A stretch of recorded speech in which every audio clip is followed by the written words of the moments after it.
Hi everyone, I am Julia AnchorHaven and this is my full disclosure diary. It's the 1st of September 2025 and I've been wanting to record this diary for about a week, and one of the reasons I couldn't was because of something that happened yesterday. I was kind of waiting for that information to come forward. So I'm going to be talking a bit about alters and clones on this episode. Now, I'm only speaking from my personal experiences, my personal research, and things that I've been told that have been documented about me, and things that perhaps other people in the community that have witnessed themselves. So I'm not saying that I'm the authority on these topics. This is just what I'm personally experiencing. And for me, the awareness of having alters, having clones, that kind of thing, only came in about 7 months ago for me.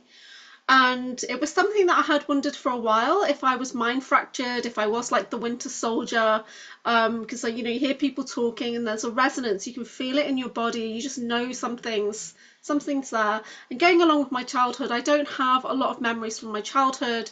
There's times when my two sisters have told me something, and then that's kind of taken its place as a memory, but I always wondered what happened there.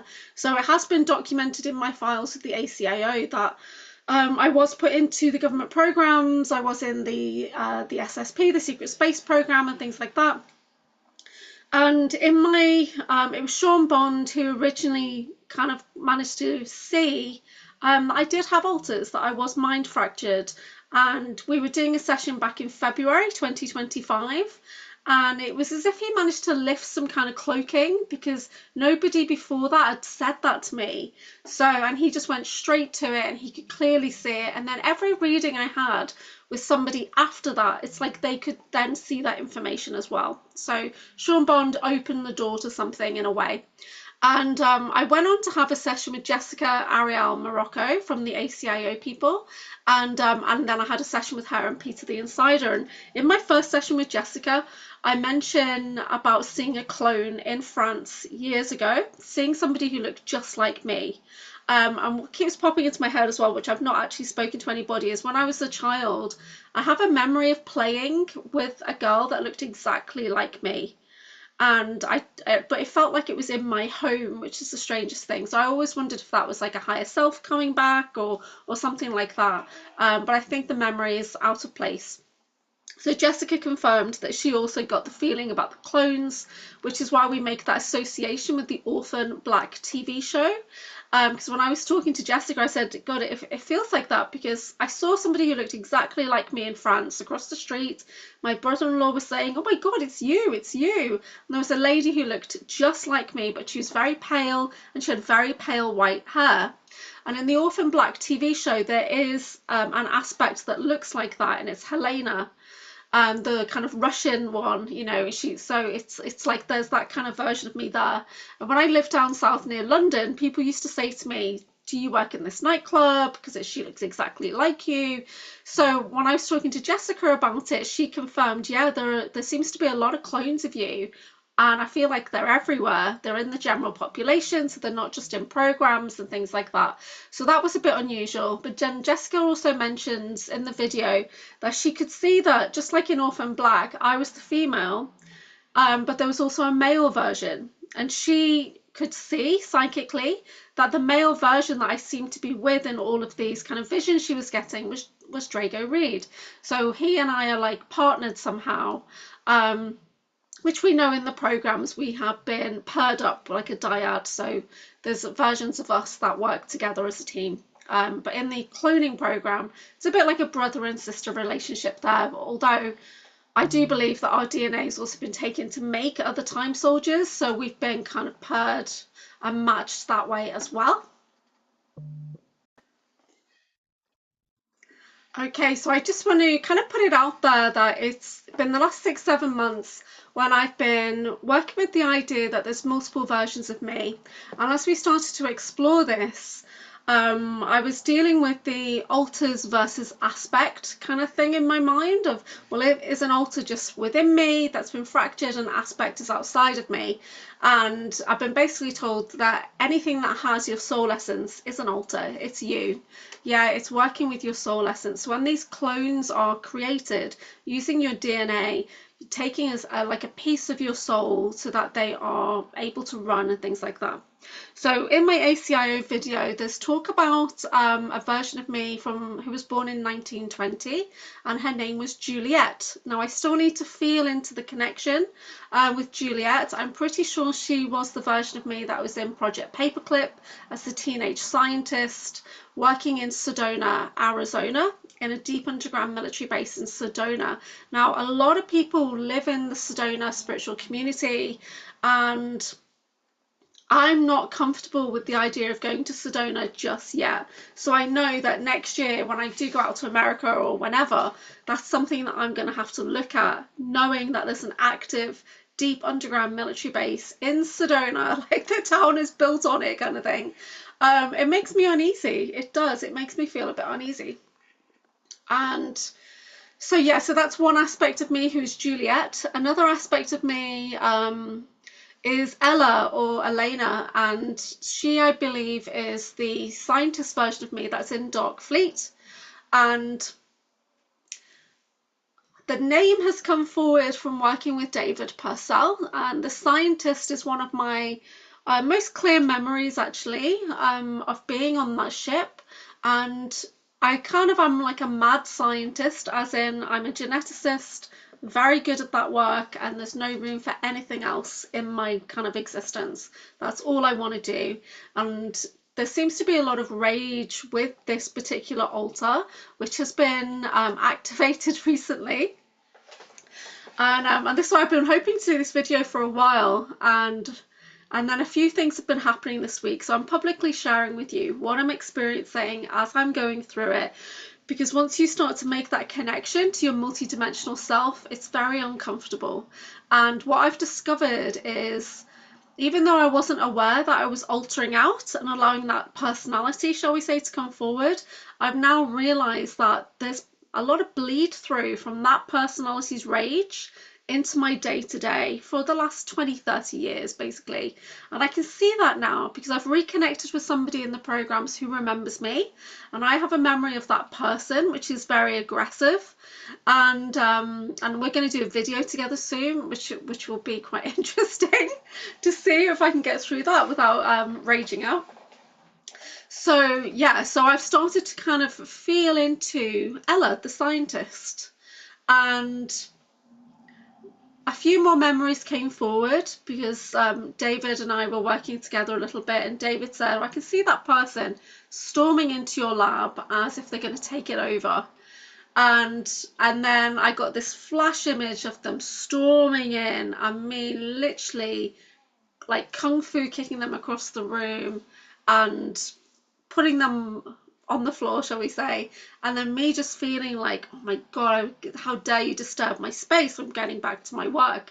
So that version of me in the Dark Fleet, the Tuatha, can't say that right, in the Tuatha, was just very much focused on doing the work, yeah, building the super soldiers.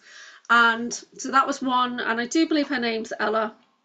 There's a few other versions of me that have come forward, which seem to be also geneticists, but kind of creating their own brand of soldiers, a bit more renegade, a bit more rogue, not quite as military, a bit more kind of traveling around like black market. So I don't have a name for that aspect yet, but I was working with David Purcell yesterday, and we were doing a healing because David believes that his feminine energy needs to be rebalanced. So we were talking about his Kundalini activation and how there seems to be a bit of a block on the left side body, the feminine side. It's been causing him a bit of discomfort, and he's been having trouble controlling his rage and things like that. So, which is quite normal for anybody who's in these super soldier programs to have a lot of rage and fury and overcoming emotions. And this is because the process that you went through to be mind fractured, it was all torturous, you were made to do awful things, you were unalived and then regenerated and things like that, and you were literally made to do very bad things. And the Dark Fleet, I think of it now as like a mirror universe in a way, where everybody was bad. It was just different grades of bad, you know, and there wasn't any kind of loving energy there. It was, that's just the way it was. It was like a military kind of feeling I get when I tune into that. So anyway, I was working with David, and what we discovered was there was quite a bit of healing that needed to be done. And one of them was a deep old memory of me as a child. And this memory was ready to be processed, to be cleared, to be lifted out of his system. And he very clearly got images coming in, and I've got permission to talk about these. And he saw me as a child, and it instantly reminded me of memories that Christy Campbell talks about when she was a child, and there was a handler there who was reading her stories and, you know, being like a nice father figure to her. And David and I, and this particular aspect of me, seemed to have a similar relationship. Of those storybooks were basically programming, and it was like a grooming situation. And you know, and bad things were done as well, but it was kind of, the children were raised and groomed and trained to be the super soldiers. And we got a name for this particular altar, and her name is Angelique. And I'm putting that out there today in case anybody feels a resonance on that name. So we did a lot of healing work, and we could feel there was a deep sadness on this altar. So today I was working and connecting into the energy of this altar. So I have an echo chain, so I have a whole line of clones, and ACIO basically said there's more than 20 million clones of me, and I've been actively working this year to release those connections, to call back my soul essence and get stronger and stronger and stronger. ACIO kind of believed that I'd made an agreement to go into the cloning program for my own safety. So, which just gives you an idea of what could possibly be going on if I would agree to have so many multiples made of me, so that I couldn't be ended. Yeah, because it's a bit like a Harry Potter situation with Voldemort and his Horcruxes, when you're working with the soul essence and multi-clones. Yeah, so Drago Reed and I are in a multi-clone project that we're likening to the Orphan Black TV show, but that's just kind of like the TV show has been made on the idea of the multi-clone project in a way. So yeah, so David and I were tuning into the energy of Angelique, and we also started to do a little bit of a remote view. So it triggered a memory and a thought in him and something else in me, and before we knew it, we were surrounded by handlers, and he could see them in my room, and he had them in his space. And then we had like I had to get my Scorpion aspect to do some work in there, and then I went to bed in the night. I left my light on because I'm you know, I might be a super soldier in other realms of existence, but here I'm a regular person. So I was sleeping with my light on, but I literally felt as if somebody grabbed my legs and pulled me down the bed in the night. And I had to kind of activate and push something away and out of my space. And yeah, it was quite fierce. So we were touching on some topics there which we have no plans to go back into, looking at those locations, no plans at all, because it's just not something that we want to get into, because it's part of a much bigger picture basically, and we just by happened to chance upon something that might be a bit nefarious, so we backed away, and we'll be very sure to make sure we've got extra shielding in place now before we even think about doing any more kind of grid work or anything like that. We were just having a conversation and things came up. So yeah, so Angelique, so I was tuning into Angelique's energy today, and I was using my pendulum. So you guys know I'm a pendulum alchemist, and I have a special pendulum that I work with, which is from pendulumalchemy.com. So this particular pendulum here it's the alchemy, so it's magic, it's healing, it's Akashic record work. So I was using my pendulum, I have others as well, I was using my pendulum to connect into the clone and to ask questions about her, and because there was a couple of things that David had said from his altar to my altar kind of thing, and I'd written everything down. And one of the things he said was like shining star, little jewel, ruby red jewel. So that got me thinking, why would she be referred to as a ruby red jewel? And having the Celtic DNA, the Tuatha Danan DNA, was supposed to be magical portal kind of DNA. So I started to think, did she have red hair? And I got yes. And I was trying to find out, where was she from? Was she born on this planet? No, it was like she was created on Mars, and she was a soldier on Mars, but not for Kruger. And I tested out other planets if she'd been there. No, it was primarily Mars and the Moon. I did feel like she did work at the Dark Fleet at some point, and she also worked on Orion at some point.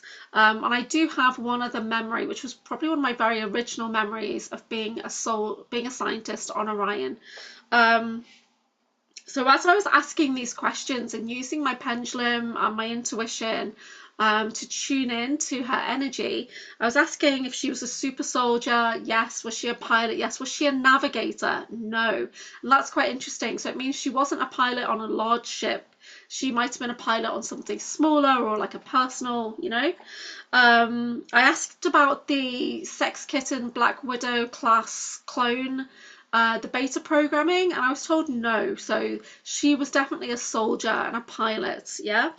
I also asked about Mars Defense Force, and I did get a positive answer on that, but I couldn't see it. I couldn't feel it and see. So I'm going to come back to that. And then when I started to ask the pendulum, is this clone active now? Is she alive?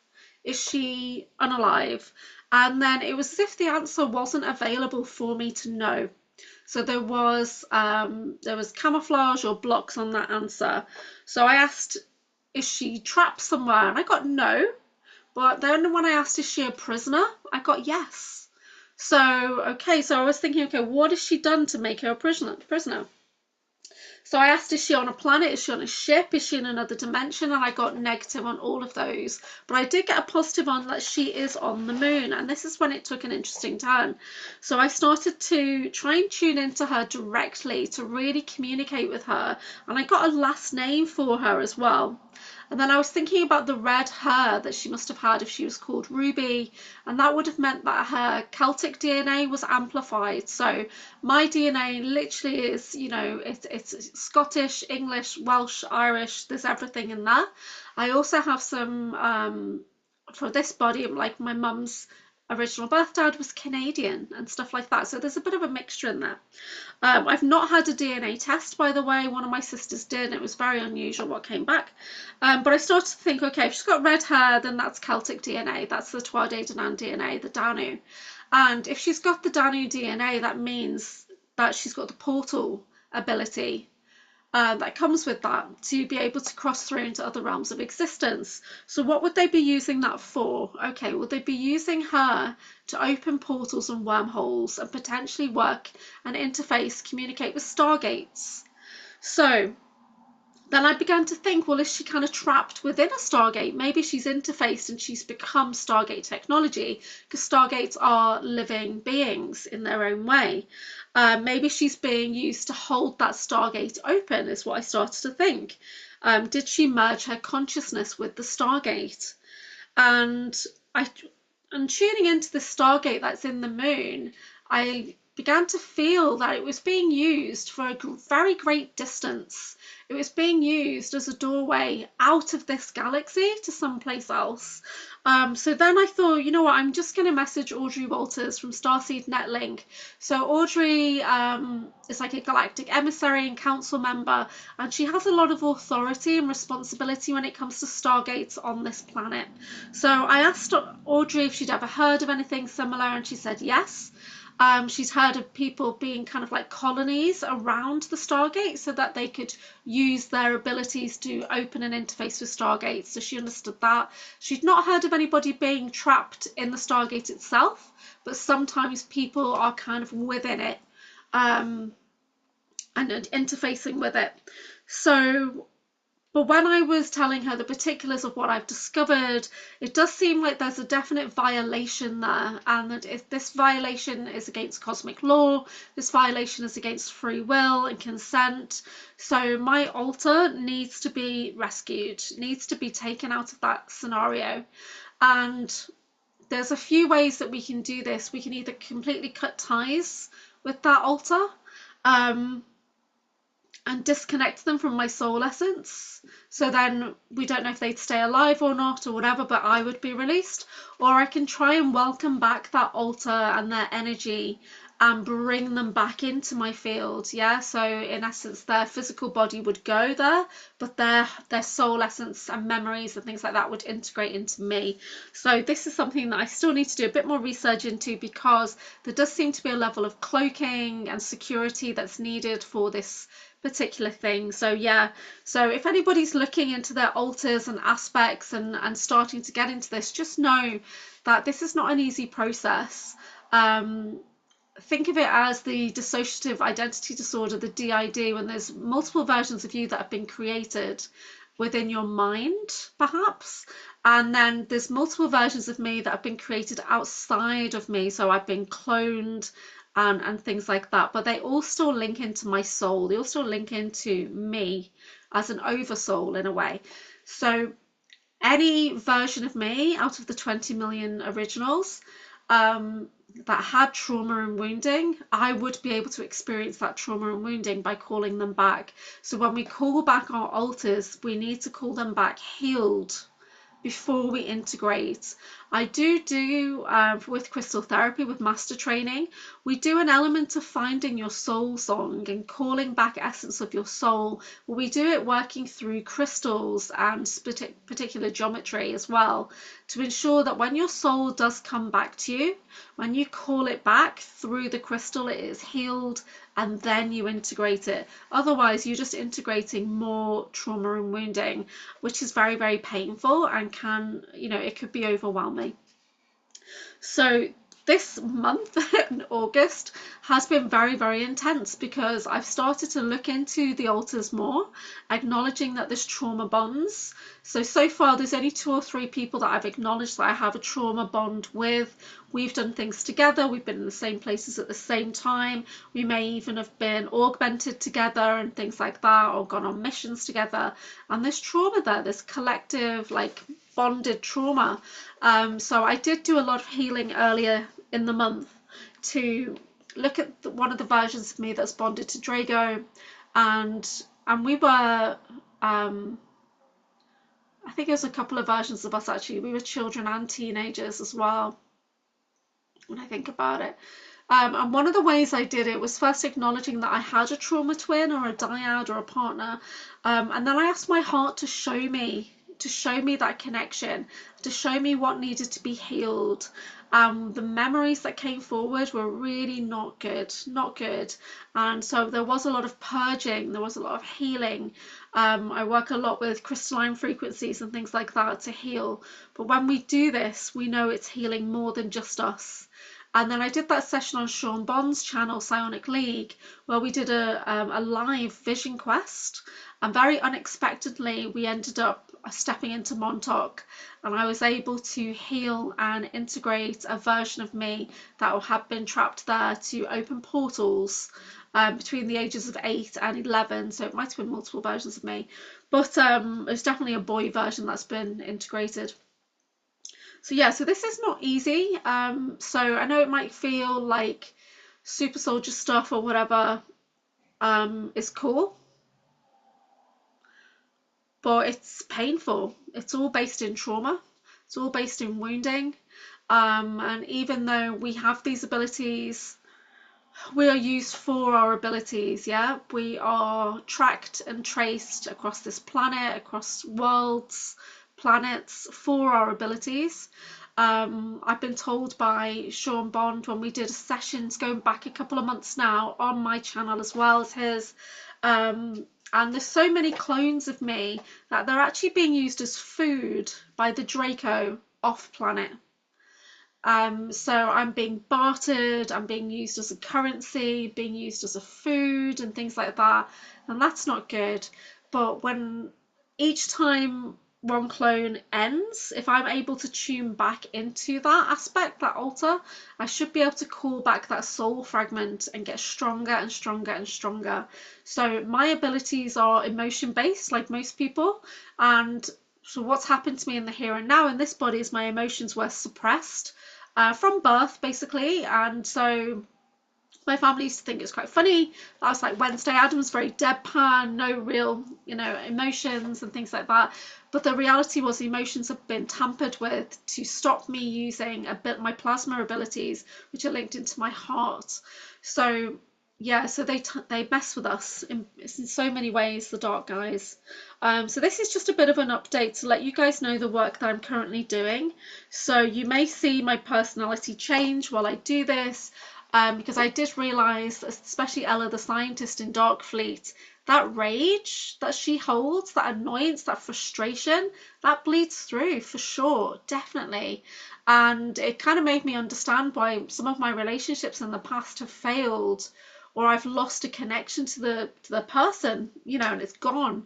And it's because I'm getting these bleed throughs, I'm getting these personalities come through. So even though it's not like I'm changing my name or who I am, there's an essence of bleed through of that emotional power in a way that changes what I'm doing, what I'm saying, how I appear. Maybe I might look a bit different sometimes, but it's still me, but I'm getting a bleed through from the clones. So as an echo chain template, that's one of the abilities that I have, is to tune into the full chain of clones. And there's a lot. And this is something that I do. I've only started this a few months ago when I was presented with a map in my mind. But I know sometimes I can actively see through, and because I've talked about it already, where I found myself in China and I'm in this lady's body and we're walking across the street, we're going into a building, I'm in the elevator and I'm like looking around, and then I take a step back, and then she walks out the elevator and into a meeting, and I'm kind of still there in her mind. I'm thinking, oh, I'm not meant to be here. I have to try and pull myself out. So this is dangerous work. This really is dangerous work. So if you're getting into this, please go slowly, please take your time, please document everything, write it down, work with people who you feel safe with. You'll see I work with the same 4 people all the time, which is Soma Arar, Christy Campbell, David Purcell and Sean Bond. And from time to time I work with Audrey Walters, who's amazing on the galactic stuff as well. So yeah, please be safe, take your time, because this isn't just mental health issues. This goes way beyond mental health issues. This goes way beyond split personality. When we talk about the Winter Soldier, that's from the Avengers movies reference, Captain America and the Winter Soldier movie.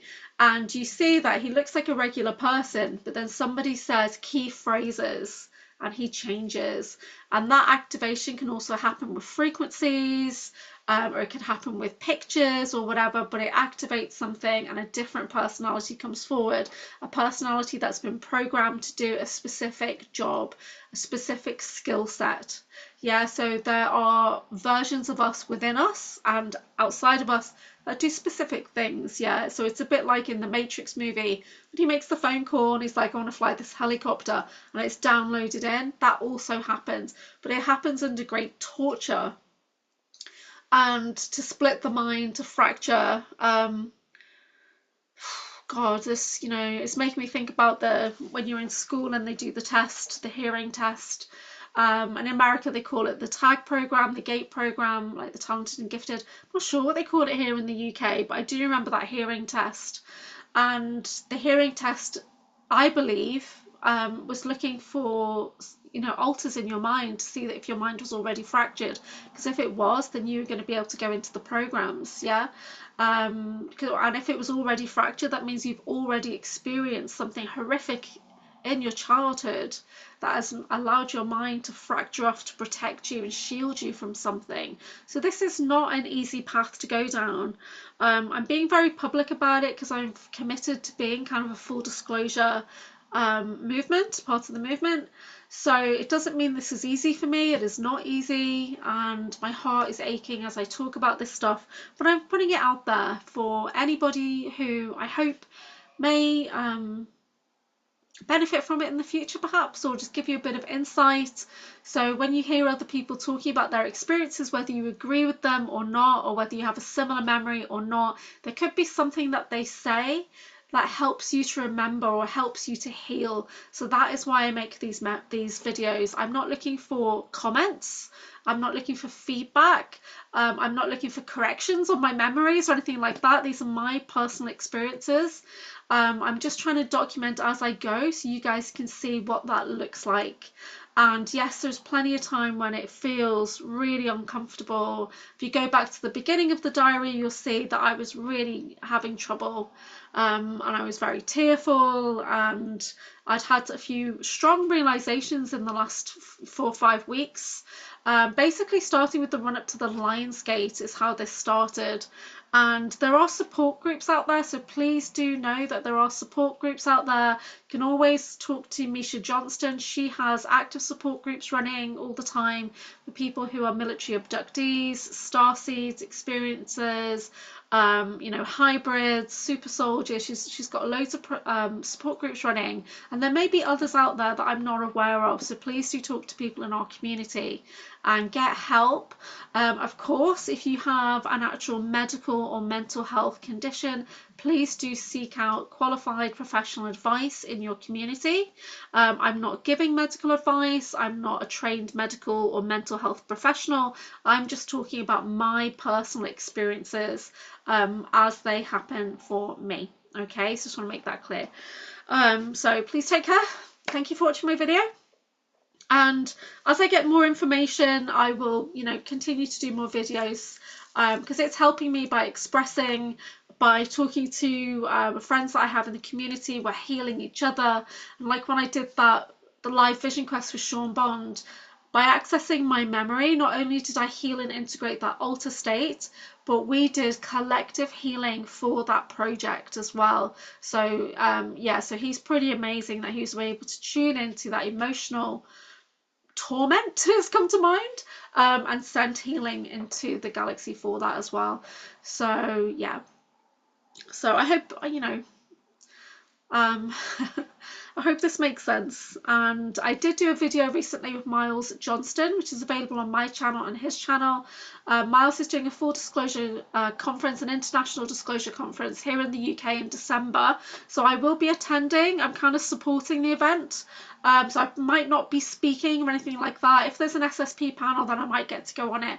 But I'm just trying to support the event at the moment because I'm an events coordinator. So I just love being able to assist on this event. So it's been really awesome. I get to meet the Americans as well, and the people come from Europe and UK people that I've not met. So I'm very excited about that. So please do look out for that as well. So take care, everybody. Thank you for watching.